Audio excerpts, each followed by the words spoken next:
gang kry. Nou ons het verlede jaar het ons 'n reeks gedoen en dit is ons hart, is om op 'n plek te wees waar ons sê ons wil ryk wees. Die reeks se naam was net Wees Ryk. En ons gaan elke jaar 'n Wees Ryk reeks doen, wat ons net sê, hoor, ons wil ryk wees met ons tyd, ons wil ryk wees met ons skatte, ons wil ryk wees met ons talente, want rykdom sê, ek het genoeg vir myself, en eintlik het ek genoeg vir die mense om my. En elkeen van ons het tyd, ons het talente, ons het gifts, jy het 'n netwerk, jy het finansies, jy het dit wat ons doen, en ons kom doen dit uit gehoorsaamheid. En in een van daai dinge wat ons net mee besig was, het ons met Kula Development Group hande gevat. Hulle is al so vir die laaste 15 jaar besig om te werk in en om Stellenbosch, Parel Stellenbosch, wat hulle 'n passie het om kinders wat op laerskoolvlak al skool verlaat, omdat hulle net sukkel. Hulle kom uit 'n huis uit waar hulle nie noodwendig voorskoolse blootstelling gehad nie, nou stap hulle in graad 1 en hulle sukkel. En hulle maatjies lag vir hulle en hulle word gespot en dan sien die ouetjies net op graad 3 sê hulle net ag, los dit. En dan is hulle in die strate in. Hulle het ouers by die huis wat nie noodwendig glo in skool nie, want hulle het nooit skool toe gegaan en so aan nie. En so werk hierdie mense om 'n omgewing te skep om daai kinders te gryp voordat hulle skool verlaat en om hulle die wat wel skool verlaat het weer terug te integreer in die skool. En hulle werk spesifiek in Cloetesville en ongelooflike mooi stories wat net daar uitkom. En wat hulle 'n behoefte aangehad het, is toe ek nader aan hulle staan en sê, hoorie, hoe kan ons nader by julle kom ondersteun? Want dit maak nie sin dat ons nou die wiel wat klaar ontwerp is nou self 'n wiel gaan maak. Kom ons klim net langs iemand in wat klaar in 'n baan hardloop, klaar besig is, want ons het 'n passie vir die opvoedkunde as 'n Doxedale familie. Ons wil graag nader staan aan organisasies soos hierdie. En toe ek vir hulle gevra het, hoorie, wat is julle behoefte? Toe sê hulle vir ons, wat moeilik is in die skole is regtig soos propvol. Daar's nie infrastruktuur, ontwikkeling verder nie. So as die skool gebou is hy gebou. Dit is waar hy eindig. En elke liewe klaskamer is klaar gevat en vol. En dan's daar een klaskamer wat so half oop is soms vir 'n periode, dan kan hulle gou daarin gaan en die werk doen wat hulle daar doen, maar hulle kan nie die plek mooi maak en kindervriendelik maak en warm laat voel, want dit is juis wat jy nou daar gedoen wil kry. En ons het toe begin droom saam met hulle, hoorie, wat is julle behoefte? En hulle sê, ons kort 'n klaskamer. Ons is in 4 skole in Cloetesville, ons kort 'n klaskamer wat ons kan inklim daar en 'n spasie skep waar die kinders kan veilig voel, sodat hulle kan saam in groeps verband, maar ook in 'n groepies is omtrent so 6, 7, 8 kindertjies en dan 1 tot 1 basis wat hulle gecoach word. Een ding, 'n mooi storie, so as 'n dogtertjie wat hulle gevra het, toe sy net daar instap, teken vir ons 'n prentjie van jouself. En die prentjie, jy kon skaar, dit is so al 'n streepie met 'n, and that's it. Sy weet nie hoe om verder te gaan nie. 5 maande later, toe teken sy 'n prentjie, maar nie net 'n dogtertjie nie, sy teken 'n prentjie met 'n boom en 'n klomp goeters. En net daai gereedmaking om daai kind daar te kry dat sy kan met selfvertroue kan instap in 'n klas. Dit is incredible vir daai one-on-one tyd saam spandeer. Nou, ons het toe saam met hulle begin droom om te kan gaan in klaskamers op die skoolterreine te kan gaan sit. Daar het 'n organisasie ons by die een skool voorgespring en gesê, hulle het al klaar 'n klaskamer vir hulle gebou en daar's 3 skole wat ons nog die Here vertrou dat ons daar kan betrokke raak. En hier tot ons skets, een van ons vennote in die gemeente is hy doen vir argitekte tekeninge, 3D tekeninge, animations so aan, en hy het net gegaan en vir ons 'n bietjie 'n container, die gedagte is om 2 containers aan mekaar te sit en 'n toeter is, dat dit so ietsie soos dit sal lyk. Op die einde van die dag. En dit is, hy het vir ons 'n baie mooi prentjie gegee vir ons aan, so daai ding gaan na mekaar moet sit, laat ons weet, okay, dis hoe daai ding moet lyk. En ons het begin met hulle gesels, en hulle is regtig baie opgewonde oor die geleentheid wat daar is, om dit te gaan doen. Nou natuurlik, die budget, hy's bietjie groter gewees op my rekenaarskerm en so aan, maar ons het 'n volledige budget. Een van ons vennote hier is ook 'n QS in die gemeente. So ons het nie gegaan en gethumbstak nie, ons het regtig by ons gaan stil sit, want hierdie is 'n groot projek vir ons. En om 'n klaskamer te bou, jy sal sien daar soos van die containers af regdeur tot die verf, tot die goedjies wat binnekant in die meubels en so aan wat binne in moet kom, speelgoed, is die ongeveer koste so R278,000.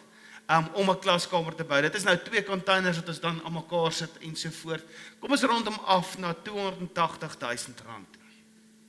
En verlede jaar het ons net gesê oor met hierdie visie, dat ons graag wil nader staan en seker maak dat ons hierdie dinge aan die gang kan kry. En dit is wat ons eintlik vandag wil kom afskop en aankondig, dat ons as gemeente in gehoorsaamheid aan die Here wil betrokke raak en sê, alright, hoe kan ons hierdie laat gebeur? Hoe kan ons 'n plek wat niks het nie, laat lyk soos dit? 'n Geleentheid skep om die bediening en die werk wat gedoen word daar makliker te maak. Want op die oomblik in daai ander 3 laerskole is dit regtig nogal so 'n struggle om dit gedoen te kry. En om by daai uit te kom beteken vir my en jou is 'n gebedsaak, want ek sê nie vir jou vanoggend hierdie en ek wys nie vir jou fotootjies van hoe dit kan lyk om jou emosioneel te maak nie. Want geen emosionele besluit is ooit 'n goeie besluit nie. Vra my. Ek het 'n paar girls gedate in my lewe en dit is emosionele besluite gewees. Jy het al emosioneel geëet, jy het al emosioneel iets gaan koop en dan is daai ding in jou huis en jy dink by jouself, ek betaal daai ding af en dit is eintlik useless. Ek het agterkom hierdie cool smartwatches is regtig vir my so cool nie. Dit is nice, it's a nice to have, maar dit is duur. Veral as iemand hom steel. Hierdie is nie 'n emosionele ding nie. Hierdie is 'n ding wat ek vir jou wil gee vanoggend om te gaan sê, hoorie, maar kom ons bid daaroor. Kom ons hoor by die Here wat sê hy vir ons. Ek het so 'n grafiekie gaan trek om vir ons te kan update soos wat ons vorder in hierdie proses. En Vrydagoggend het ek 'n boodskap gekry van die mense, van iemand af wat gesê het oor hulle wil graag betrokke raak by een van ons projekte. Hulle wil graag gee daarvoor. En ek het in die verlede week het ek vir hulle het gevra spesifiek vir artikel 18A belastingsertifikaat vir dit en ons het 'n Reach Out City Changer rekening wat gaan, dit is 100% gaan dit net om uitreikwerk te doen, verbetering te bring in ons gemeenskappe en so voort. En ek het daai boodskapie gekry, ek het gesê dis reg, hier is al die goedjies en ek het nie geweet wat gaan gebeur.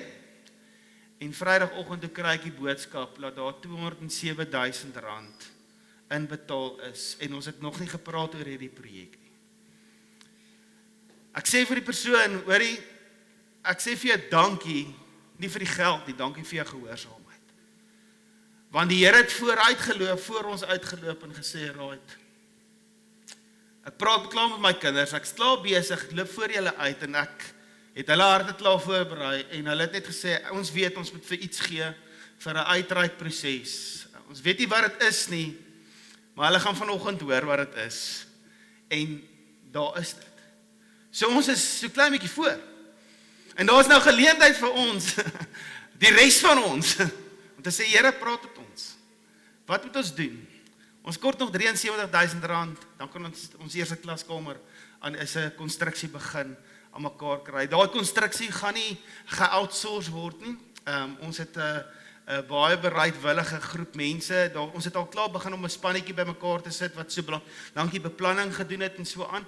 Maar ons het 'n workshop daarso by VDB Construction. Ons gaan daarso saam en ons gaan daai container gaan iets wees wat ons met ons eie hande gaan bou. So ons gaan inklim en ek het vanoggend terwyl ek daaraan dink, weet ek net daar gaan ergens boerewors en boerierals wees soos wat ons dit doen. Ek weet net, dit gaan gebeur. So ek ruik hom al. So tussen al die staal en die verf en al die goedjies. Maar hier is die ding. Ons het die geleentheid om 'n generasie se lewens te verander. Ons het die geleentheid om saad te saai in lewens in. Ons gaan nooit sien hoe daai oes opkom nie, maar ons weet, Here, ons gaan getrou saai in dit in. So ek wil vir jou vra, bid daaroor. Gaan bid daaroor en vra vir die Here, Here, hoe moet ek betrokke raak as 'n individu? Hoe moet my organisasie, my besigheid betrokke raak? En as jy enige inligting, as jy sê, hoorie, maar ek weet, ek wil graag ook daar die artikel 18A sertifikaat kom praat met my, dat ek vir jou daai detail kan aanstuur, dat ons dit by jou kan uitkry. Dit is 'n hele proses om aansoek te doen daarvoor, sodat alles legit op die boeke gebeur volgens die wet, en binne 'n kwessie van 'n week, die nuwe wetgewing sê mens binne 'n week daai sertifikaat kan uitreik, so ons span, ons ondersteuningsspan staan reg vir daai goetertjies. So, wees aan my opgewonde, want dit is vir my so lekker om hierdie ding te edit. Nee. Huh? Net dit wat die Here kom doen het. Ek was oorbluf, want ek net besef, sjoe, ons het reg gehoor. Want waar die Here ons lei, voorsien hy ook. So wees saam met my opgewonde oor dit, want dit is wat ons wêreld nodig het. Ons wêreld nodig, mans en vrouens soos ons. Die wêreld het jou nodig. Die wêreld het nie nog 'n klomp allerhande super spiritual stuff nodig, dinge nodig. Die wêreld het nodig dat ons sal by die Here hoor. En by die Here hoor en sal optree volgens dit. Jesus wat gesê het, niks wat ek sê, niks wat ek doen het, doen ek uit my eie uit, ek het dit by die Vader gehoor. En dit is 'n challenge. Dit is 'n challenge, want ek en jy het nie so groot geword nie. En soos ons in hierdie reeks begin het ons begin kyk na wat Paulus vir ons skryf in Efesiërs, wat hy sê, die gawes wat hy vir ons gegee het. Apostels, profete, evangeliste en herders en leraars. En sy doel daarmee was om gelowiges toe te rus vir hulle diens en vir die opbou van die liggaam van Christus. So die bewusmaking wat hy kon sê, hoorie, daai gawe wat jy het, is nie vir jou nie. Want mense wat onvolwasse is, kry die ding en sê, dis nou myne. Dit gebeur baie in my huis, met my kindertjies, dis nou myne. Maar hy sê, hoorie, sy doel daarmee was om die mense om jou, die liggaam van Christus, jou gemeente, jou gemeenskap op te bou. So sal ons uiteindelik almal kom tot die werklike eenheid in ons geloof en in ons kennis van God. Dis wanneer ek en jy in hierdie volwassenheid ingaan, sê Here, dit wat ek ontvang het, hierdie gawes, hierdie talente, hierdie skatte, hierdie tyd, hierdie netwerk, hierdie geestelike gawes is nie vir my en my gewin nie. Dit gaan oor U, want dit gaan eenheid bewerkstellig. En dan sal ons sy kerk, en hier is hierdie uitspraak, soos 'n volgroeide mens wees, so volmaak en volwasse soos Christus. Nou, ek weet nie van jou nie, maar dit voel vir my, mense met daai ding lees en toelaat dat hy jou teruglees.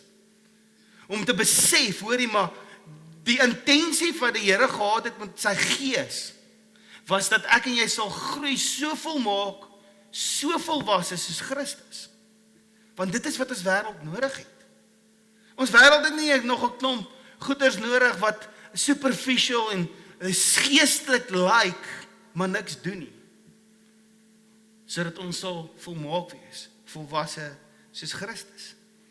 En ons het so 'n bietjie gekuier deur die vrug van die Gees in hierdie laaste tyd. Ons het gesê, die vrug van die Gees het Paulus vir ons gaan neerskryf, nie as 'n to-do-lys nie, maar as eintlik die verteenwoordiging van die karaktereienskappe van dit is hoe 'n volwasse Christen lyk. En ons sluit hierdie reeks af waar ons praat oor selfbeheersing. Nou hierdie is 'n lekker topik, want dit is een van daai moeilike goeders om aan te spreek. En soos ek gaan kyk het na dit en ek het dus fotootjies gaan soek, dis dit vir my baie interessant, hoe ek dink die kunstenaar wat hierdie gedoen het 'n goeie job gedoen, maar kan jy soos ek nie lekker selfbeheersing sien op daai prentjie nie? Hy is daar heel onder. Ek sien daar's van julle wat so, waar's my bril nou? Ek gaan nie nou my bril uithaal en dan weet almal ek's oud. Mens kan hom nie lekker sien nie. Inteendeel, ek het nog 'n prentjie gaan soek en nou op hierdie enetjie sien ek nie eers selfbeheersing nie. Nou ek dink seker dit is omdat daar mooi spasie was, dat dit mooi vervloei, dat dit 8, 4 aan hierdie kant, 4 aan daai kant, kom ons skiet net selfbeheersing. Dit is amper soos, mens sien dit nie lekker nie, as jy na die oogkundige toe gaan, en jy moet daar instap, en dan sit hulle mos nou 'n prop op jou oog en dan moet jy nou met hierdie oog kyk en daai oog en so aan. En dan vra hulle vir jou, kan jy hierdie insien? Ja, dis 'n E want hy's net so groot. Jy weet, en dan voel jy so, yes, ek kan hom sien. Maar die mission wanneer jy by die oogkundige is waar jy weet jou oog is ingestel, is wanneer jy daai klein E kan sien. En dan is hy omgedraai, hy wys ander kant. Wonder jy, wie kan nie skryf nie? Okay, maar dan weet jy, hoor jy, as ek daai klein dingetjie raak sien, dan is my oog goed. En is asof as dit kom by selfbeheersing, as ek net verwys na hierdie, is dit so of amper, mens praat nie baie daaroor nie. Mens, jy hoor nie baie daarvan nie, jy sien nie baie daarvan altyd nie. En soos dat ek hierdie opgetel het ek net gesê, hoor, dit is nog net vir my nogals interessant, dat selfbeheersing ietsie is, wat ons nie lekker sien. Dis asof dit 'n fyn skrif is. Nog 'n ding wat ek opgemerk het, is dat selfbeheersing, nie een van die ander vrugte van die Gees, is saamgestelde woorde nie. Dit praat oor liefde. Nie selfliefde nie. Dit praat oor nie selfvreugde nie. Dit praat nie oor selfgeduld nie. Daar's nie 'n saamgestelling daarvan nie. Dit praat oor, daar's geduld, en daar's liefde, en daar's vreugde, en daar's vrede, daar's hierdie vriendelikheid, daar's sagmoedigheid. Dit is asof al hierdie ander vrugte gefokus is op die mense om jou. Maar dan kom dit by selfbeheersing, en dit plaas eintlik die onus op my, en op jou. Dit is die plek waar ek moet fokus en sê, okay, maar hoe lyk self in beheer? Dis asof die Here kom en hy hierdie gedagte kom neersit en sê, hoorie, maar dit plaas die verantwoordelikheid op ons om hierdie ding verder te dra. Dit is interessant, as ons gaan kyk na die Griekse woord, is dit echkratia, het nie ook in my tong nou geknoop nie.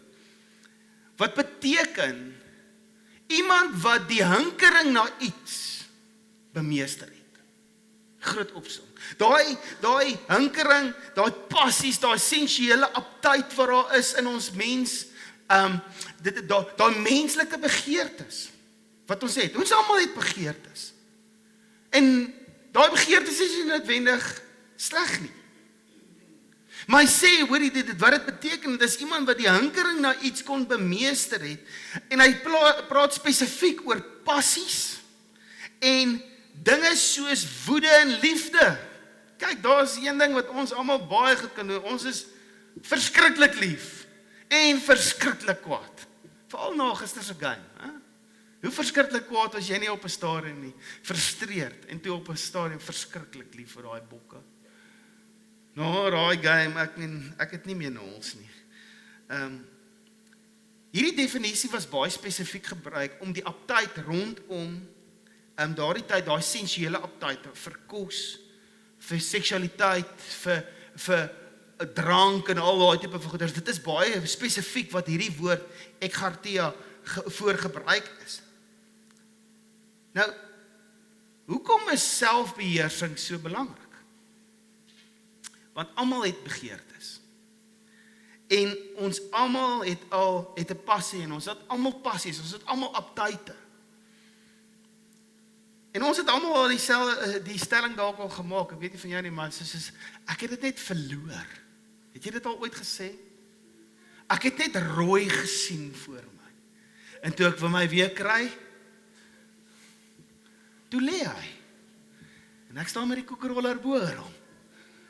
Of met die pan, vrouens, ek weet nie wat se ding het jy gegryp nie. Maar ek het dit net verloor, toe ek myself weer kry, ek het nie bedoel nie, maar toe het ek alles opgevreet. Dis daai pakkie Oreos of Tim Tams, of daar's nou so 'n botteltjie Biscoff goedertjies wat jy koop, wat so lekker smeer is, met koekies in. Daai ding is gevaarlik, okay?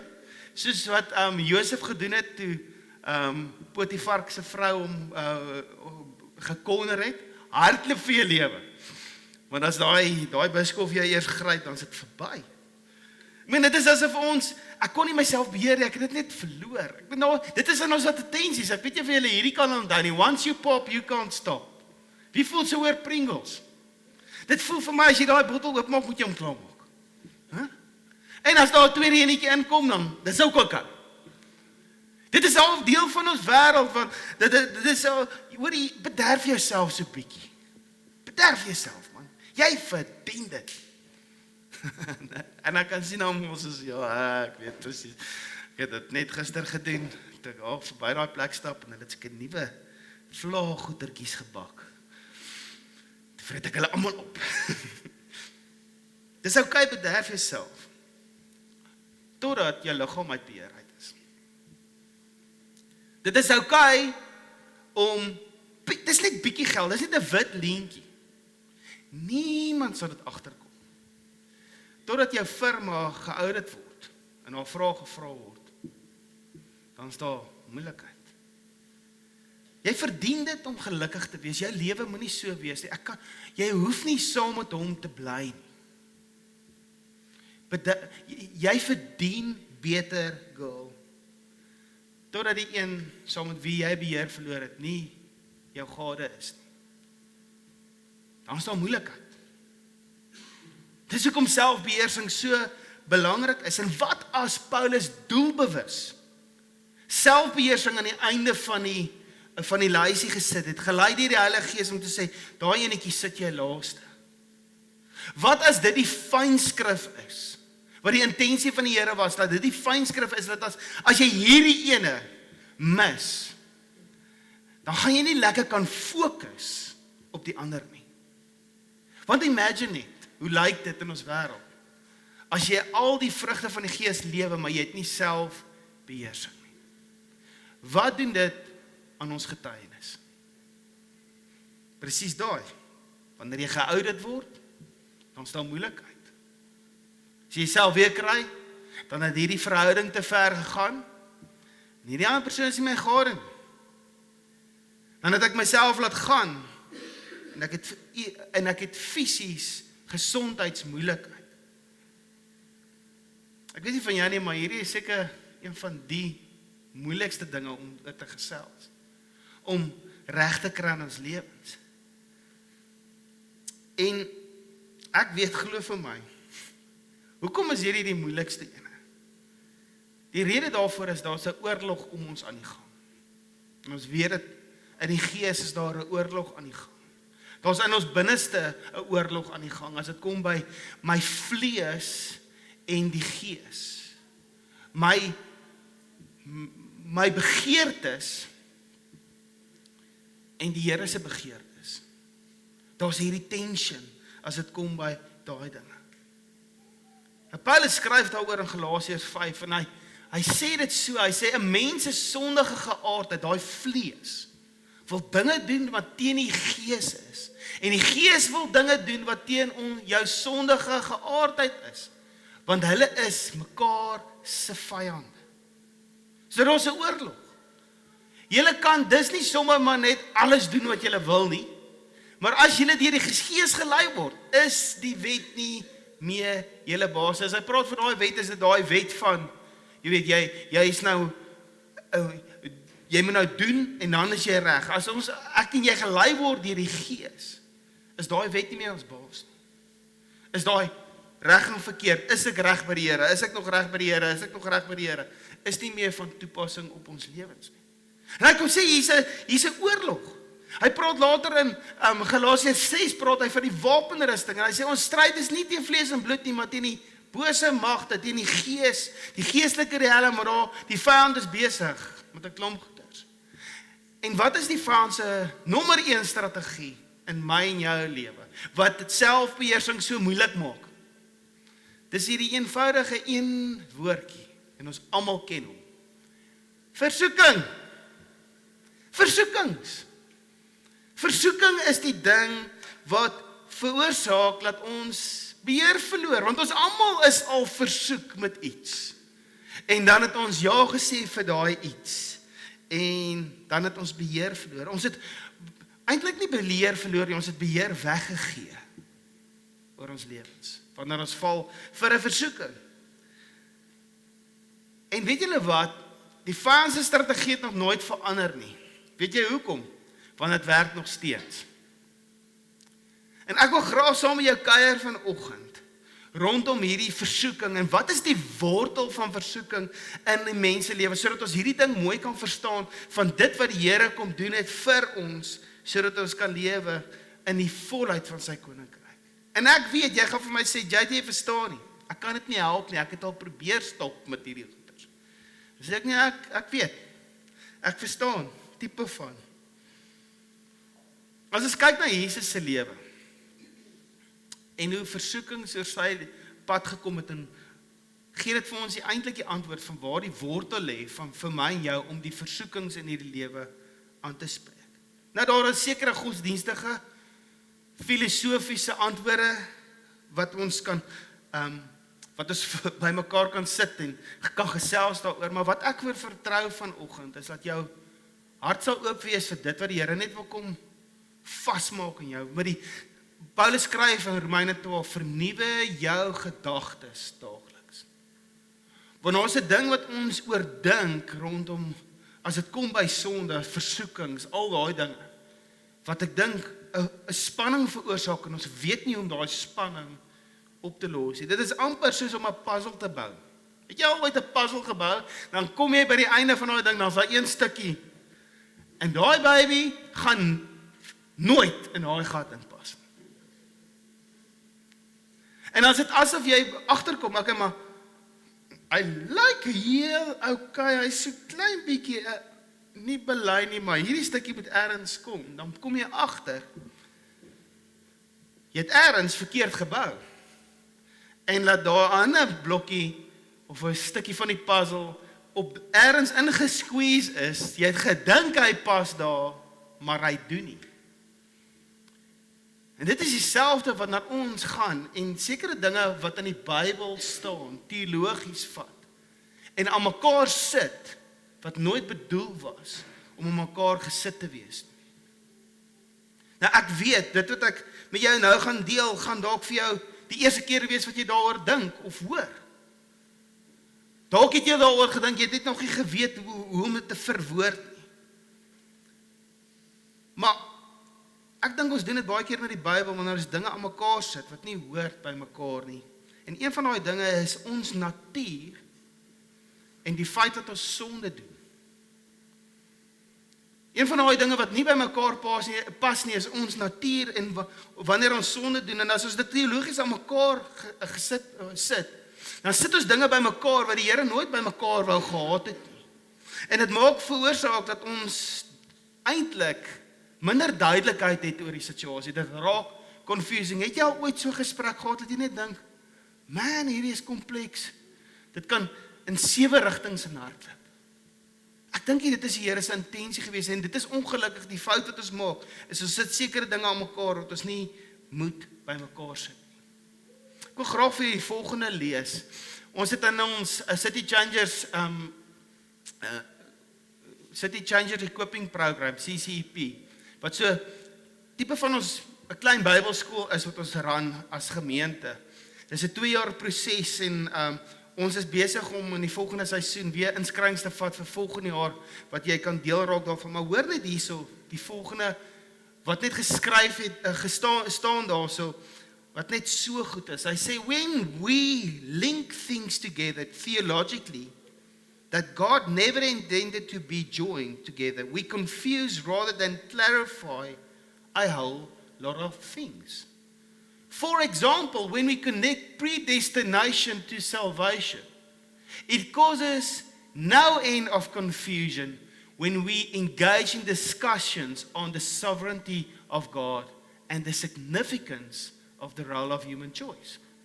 But when we connect predestination to calling, where Paul clearly places it in Romans 9 to 11, having already concluded the salvation discussion by the end of Romans 8, it resolves all that tension. Wat gebeur met ons is ons vat dinge in isolasie en ons maak 'n aanname daaroor. Okay, as hier na Jesus staan, dan beteken dit dit, dan beteken dit. En as ons kyk na die koneksies en wat ons moet en ek wil kyk na die koneksies wat ons eintlik moet maak as dit kom by versoeking. En die eerste ding is dat ons moet besef dat versoeking het niks te doen met 'n sondige geaardheid nie. Dan net daai enetjie is vir ons, wat sê jy vir my? Case in point. Ongelukkig is daai manier om te dink oor wie jy is as mens nie akkuraat.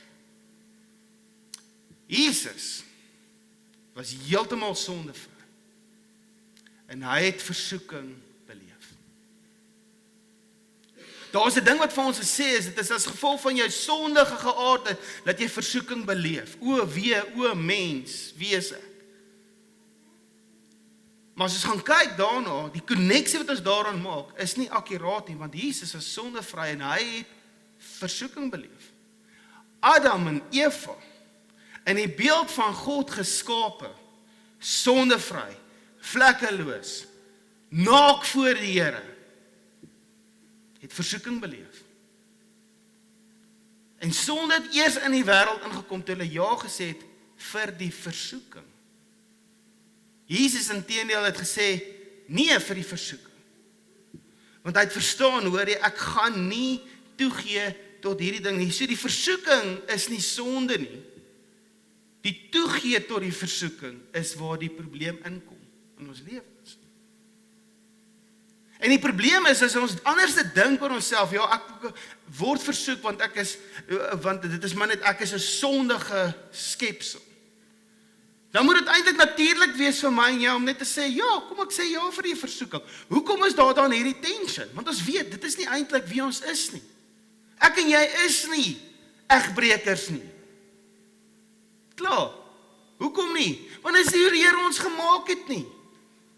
Hy het ons gemaak, hy het hierdie begeerte in ons gesit om in 'n betekenisvolle verhouding met iemand anders te staan. Vir ons manne met 'n vrou, vir julle vrouens met jou man en jou man, jou vrou. Maar 'n versoeking kom en hy wil daai menslike begeerte, dit wat in jou ingebou is, kom adresseer, vir jou 'n opsie kom gee, wat nie die Here se hart is nie. En dit is wanneer ek en jou daai begeerte wil aanspreek, sonder wat die Here se intensies is, op 'n ander manier as wat die Here se intensie is.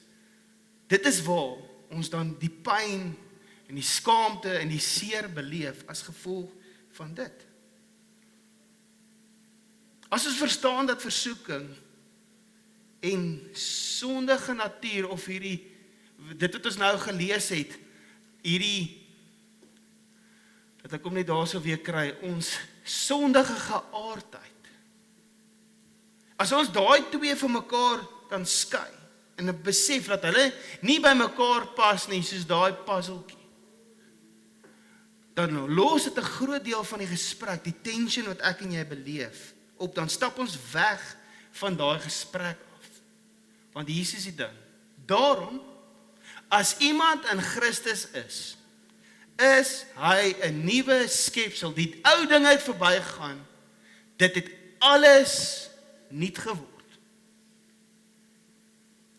Wanneer ek en jy ons harte vir Christus gee en onsself 100% identifiseer in die dood en in die opstanding en in die lewe van Christus, daai wedergeboorte, dan sê die woord, waar hierdie is die uitspraak, daarom het die ou dinge verbygegaan, jy is nou 'n nuwe skepsel. Dit beteken dat ons 'n nuwe uitspraak oor jou lewe. En ons praat baie daarvan 'n nuwe identiteit. En partykeer vind ons osself eintlik in daai hoender en eier gesprek, watter een was eerste? Waar sy sê, ek is 'n sondaar omdat ek gesondig het, of is ek 'n sondaar van natuur? Dis waar die tension inkom. Is ek 'n sondaar omdat ek gesondig het, of is ek 'n sondaar van natuur? As dit so natuurlik dan is, hoekom staan jy nie net in die oggend op en kry een lekker groot vet sonde net van jou skinkbord af en sê, "Jee, skop jou man in die bed uit, skree op die kinders." Ons doen dit So nou en dan. Kry net een lekker groot vet sonde af van jou hart af. Maar as 'n sonde en menslike natuur van mekaar skei, dan loop ons weg van daai spanning. Is ek 'n sondaar omdat ek gesondig het, of sondig ek omdat dit my natuur is? As ons Romeine 3 vers 23 in isolasie lees, dan klink dit dat ons sondaars is as gevolg van ons sonde. En dan mis ek uit op die Here se wil.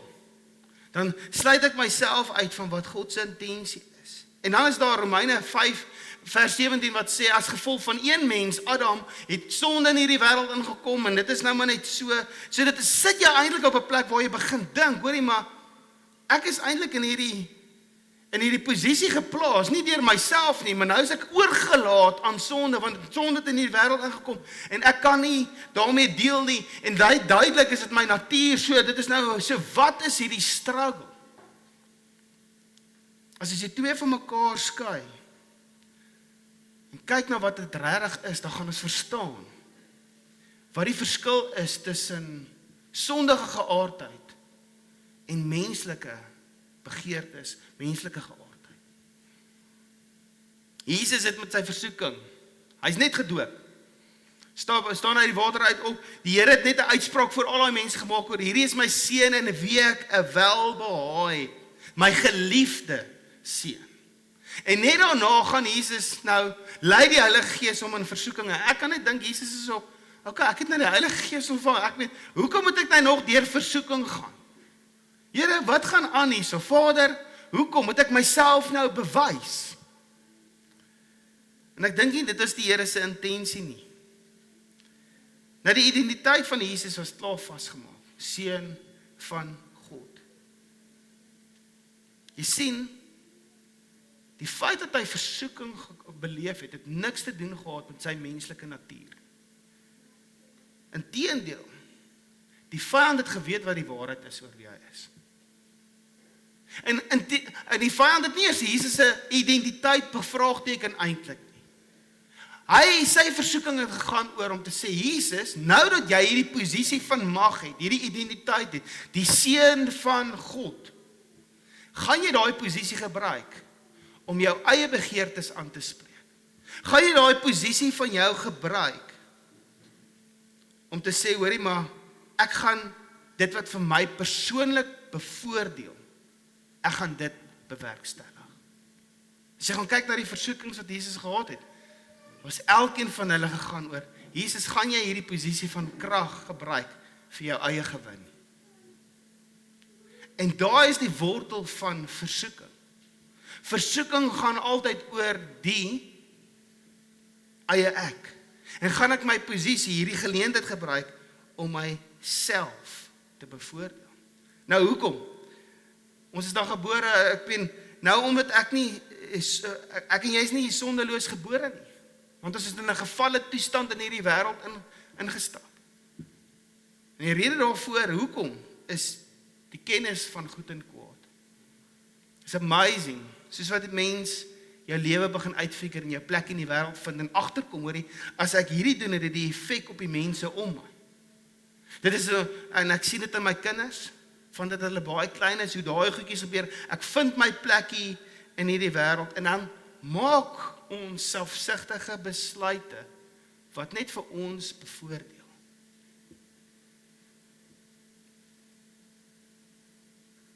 En dan, as gevolg van ons omstandighede, as gevolg van die kaarte wat vir jou gedeel is in die lewe, as gevolg van 'n klomp goeders, maak ons besluite, wat amper die logiese besluit is, of die volgende ding is wat ek moet doen. En dit lei na 'n lewe van sonde. So jy sien 'n versoeking kom, en hy sê, hoorie, ek weet wat is jou behoefte as mens, jou menslike begeertes, en ek gaan vir jou 'n opsie gee, hoe jy daai begeerte van jou kan aanspreek. En as gevolg van ons omgewing, as gevolg van ons kultuur om ons, is ons besig om 'n plek daar te sê, hoorie, onwetend, kies ek daai ding, ek het nie gedink dit gaan uitdraai nie, dan draai dit om in sonde. Nou wat interessant is, net om daai ding aan te spreek, want ek is nou besig om nou 'n paar laagies net oop te maak vir ons, oor hoe ons dink, oor hoe ons gekondisioneer is, hoe ek gekondisioneer was vir 'n groot deel van my lewe. En as ek gaan kyk in die Nuwe Testament, is daar net een plek in die hele Nuwe Testament waar daar iets gesê word, waar daar 'n koneksie gemaak word tussen sondige natuur en sonde. Waar daar 'n koneksie gemaak word dat daar's 'n sondige natuur in jou. En as gevolg van ons vertalings kom skep dit so 'n bietjie confusion. So moenie kwaad raak daaroor nie. Dit is hoekom ons hierdie nou doen. Ek kom sê die volgende. In Efesiërs, ons almal het vroeër gewandel in die begeerlikhede van ons vlees. Toe ons die wil van die vlees en van die sinne is die siel, dit wat sin maak, gedoen het. En ons is almal van nature, kinders van die toring, net soos ook die ander. En wat interessant is van daai woordjie, is dis die woord phusis. P-H-U-S-I-S, phusis. Nie Fusa en so aan van Madagascar nie, phusis, okay? Wat beteken letterlik, dit is die konsep waar die woord fisika of fisies vandaan kom in ons hedendaagse taal. Dit is iets wat gedoen word wat 'n fisiese vorm inneem. Met ander woorde, soos wat ons lewe buite God se wil, en dit is 'n plek waar ons almal dalk ergens in ons lewens was, waar ons lewe buite God se wil. Beweeg ons al hoe meer weg van sy wil af, en dit is wat sy intensie was om daai van nature kinders van die toren, en dan word dit half 'n gewoonte in ons lewens. Dit raak nie die identiteit van jou nie, dit raak 'n gewoonte. Dit is, as ek 'n voorbeeld kan gebruik, dink dit aan 'n sportman of 'n musikant, sportman, vrou, en 'n musikant. Hoe die oefening wat jy doen in die speel van 'n instrument, in die speel van die sport, hoe jy oor en oor die basiese goeders doen, sodat wanneer game time kom, dan dink jy nie meer daaroor nie, dit gebeur net. Musikant, en dan, ek's nie naaste by daar nie, ek moet die hele tyd op 'n kortchart lees net wat is die volgende noot, maar musikant is soos hierdie rooi kop, staan hier so te oor, en hy weet net presies wat moet gebeur. Hy kyk nie na die ding, hy ken nie woorde, want hoekom? Oor en oor geoefen, dit kom net natuurlik. En wat Paulus besig is om te sê vir ons hierso is, omdat ons buite God se wil leef, het die volgende ding vir ons so natuurlik gekom, is om net in sonde te leef. Om buite God se wil te leef. En dit is half amper, dit het ons tweede natuur geraak. En dit is waar die tension inkom, want ek het dit in my tweede natuur geraak. Tweede natuur is iets wat aangeleer is. Ons almal weet dit. Dis iets wat jy aanleer. Dis nie waarvoor ek en jy geskep is nie, hoe ons geskep is nie. Hoe ek en jy oorspronklik geskep is, en hoor hierdie woorde, onskuldig, rein, goedhartig, in God se beeld, geregtig, sondevry. Dis hoe hy ons geskep het. Dis hoe hy mense geskep het. So as hy ons so geskep het, is ons natuur, dis wat God geskep het.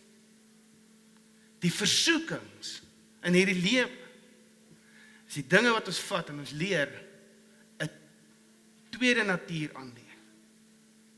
En vir baie van ons het dit so die natuurlikste ding geraak. So dit is so belangrik dat ons 'n skeiding bring aan menslike begeertes, want daai begeertes wat jy het is menslik, dis fine. Die Here het dit in jou hart gesit. Hy het vir jou die begeerte gegee vir jou as man om 'n significant verhouding te hê met jou vrou. Die Here het daai begeerte daar gesit. En as gevolg van ons omstandighede, ons kultuur, wat so nou opsies is daar verskillende opsies om daai begeerte aan te spreek, wat buite die Here se wil is. En dit begin by iets soos 'n rekenaarskerm, tot 'n verhouding, tot ek trek in by haar, en ek beleef al die, wat my begeerte sê ek moet beleef, maar is buite God se wil, en dit is hoekom ons pyn en lyding beleef, dit is hoekom ons seer beleef.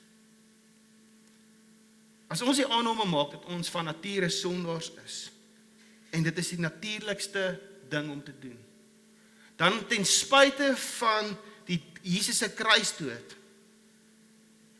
kom die volgende konklusie, dat ten spyte van Jesus se kruis, gaan ek die res van my lewe gebuk staan onder die vaandel van sonde. En ek het iemand eendag gehoor wat sê, as ek leef met die verwagting dat ek eers met die dood heeltemal vry sal wees van die krag van sonde, dan is Jesus nie my redder nie, die dood is. Weet jy van jou nie, maar daai ding het my diep getref. As ek in my lewe sê, ek gaan seker nooit vry wees van hierdie ding nie. Ek gaan seker eers eendag as ek my kop neerlê, my laaste asem uitblaas, klaar wees met hierdie ding, dan is Jesus nie jou redder nie, die dood is.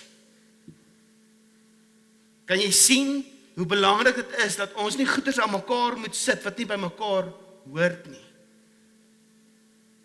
Die idee dat jy van nature 'n sondaar is. Ek mag myself dalk toegelaat het om toe te gee aan sonde, dat dit is so half natuurlik gekom vir my. Dit is so half die manier van dink en doen in my lewe gewees. Maar wanneer ek en jy versoek word, is daar eintlik iets anders aan die werk. Nie 'n sondige natuur nie. 'n Versoeking kom oor jou pad om 'n menslike begeerte wat in jou is, aan te spreek. Temptation, in hierdie Engelse sê ding, temptation is the fulfillment of a legitimate human need in an illegitimate way. Dink jy daaraan? Begeerte vir geld, begeerte vir meer, begeerte vir liefde. Dan sê mense, waar in die Bybel staan, ek mag nie saam bly nie. Sê ek, wel, kom ons praat net oor eers oor die groot beginsels van hierdie goeders, en wat die Here se intensie is, want ek weet wat die begeerte is vir jou, en die begeerte is om in 'n sinvolle verhouding te staan. En die versoeking kom oor jou pad, en sê, maar, jy het nie eens nodig om al deur, jy kan dit nou beleef. Hoeveel van ons ken stories van totale devastation, as ek daai woord kan gebruik, as gevolg van dit. Toe Jesus aan die kruis, soos hy die mense het hom kruisig, vir hulle bid, sê Here, hulle weet nie wat hulle doen nie. Was hy nie besig om oulik te wees en genadig te wees nie? Hulle het letterlik nie geweet wat hulle besig was om te doen nie.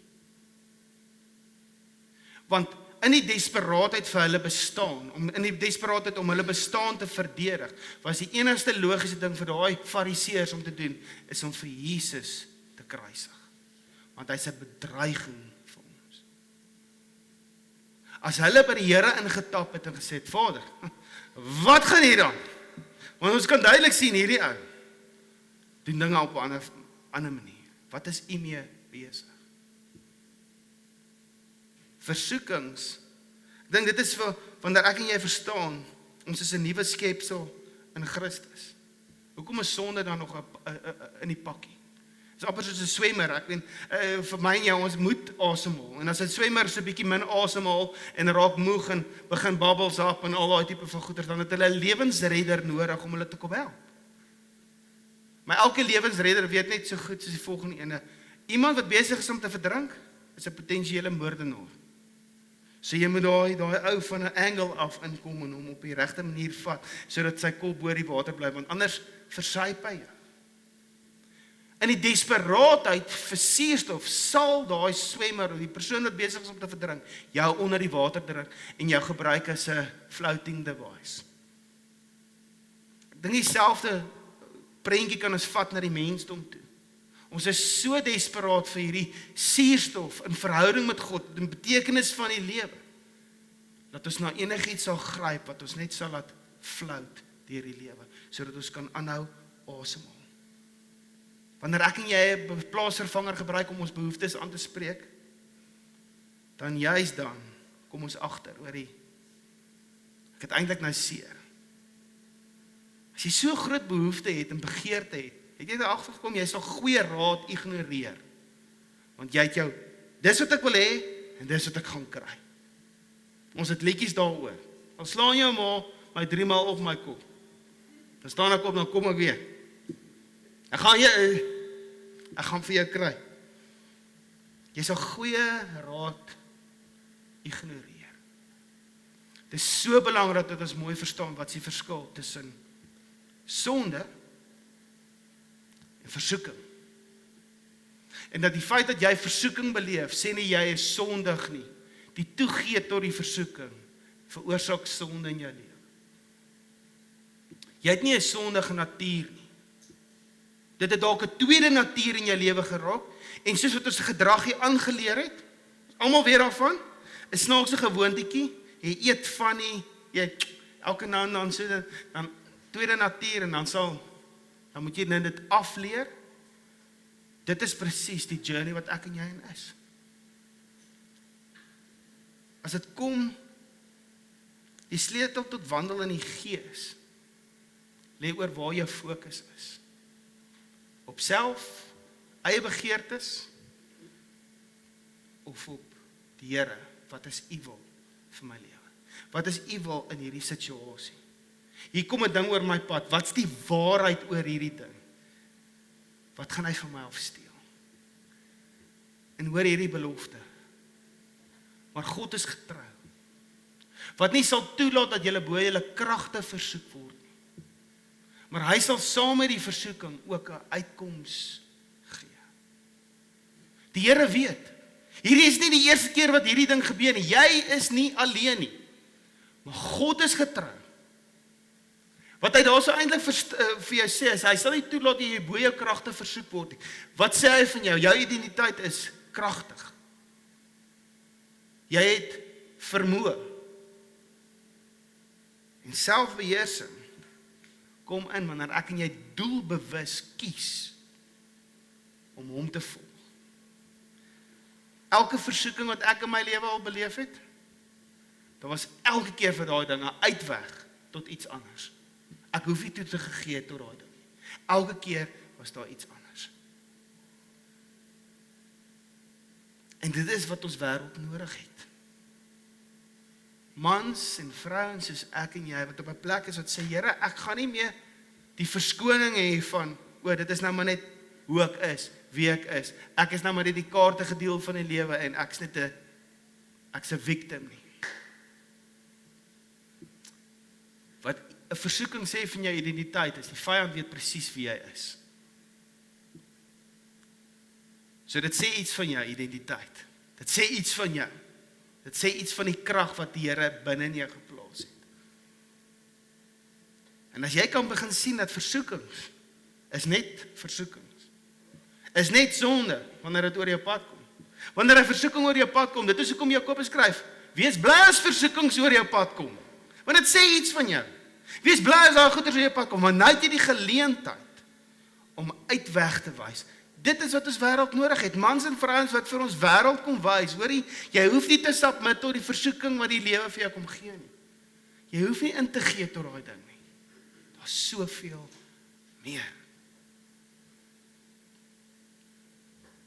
En my begeerte vir jou, vir ons almal, is soos wat ons gaan kyk na hierdie en sê, Here, kom leer ons.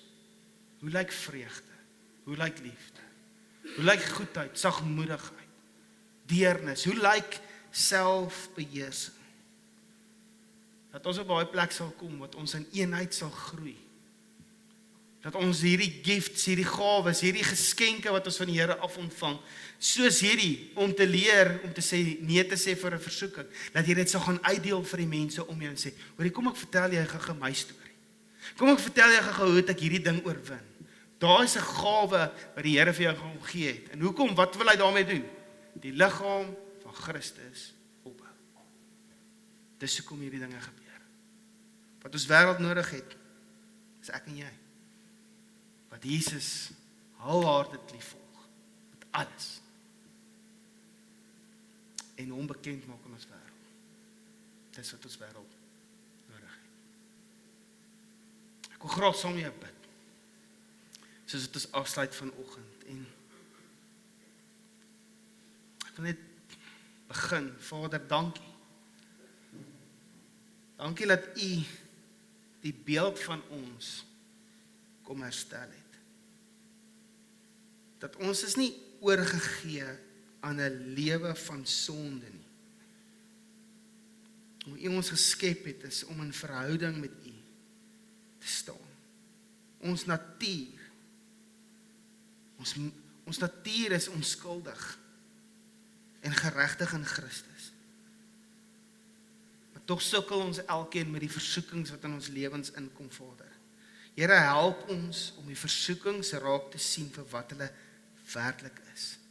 Vader, help ons om daai versoekings raak te sien, sodat ons wêreld kan sien, hoe die krag van die Gees binne ons en deur ons funksioneer. Ons het U nou meer nodig as ooit tevore. Want as dit kom by selfbeheersing, dit is die fynskrif. Dit is die oogkundige se kantoor wat vir ons gesê, as jy daai kan raak sien, dan is jy reg gefokus. Vader, ons het U hulp meer nodig as ooit tevore. En Jesus, ek kom bid dat U ons sal kom help om te wandel in hierdie vryheid wat U vir ons voor gesterf het aan die kruis. Dat ons in die volle vryheid sal beweeg van dit wat U vir ons kom gee het. Vader, kom help ons in die identifisering van hierdie versoekings, sodat ons in oorwinning kan leef. In Jesus naam.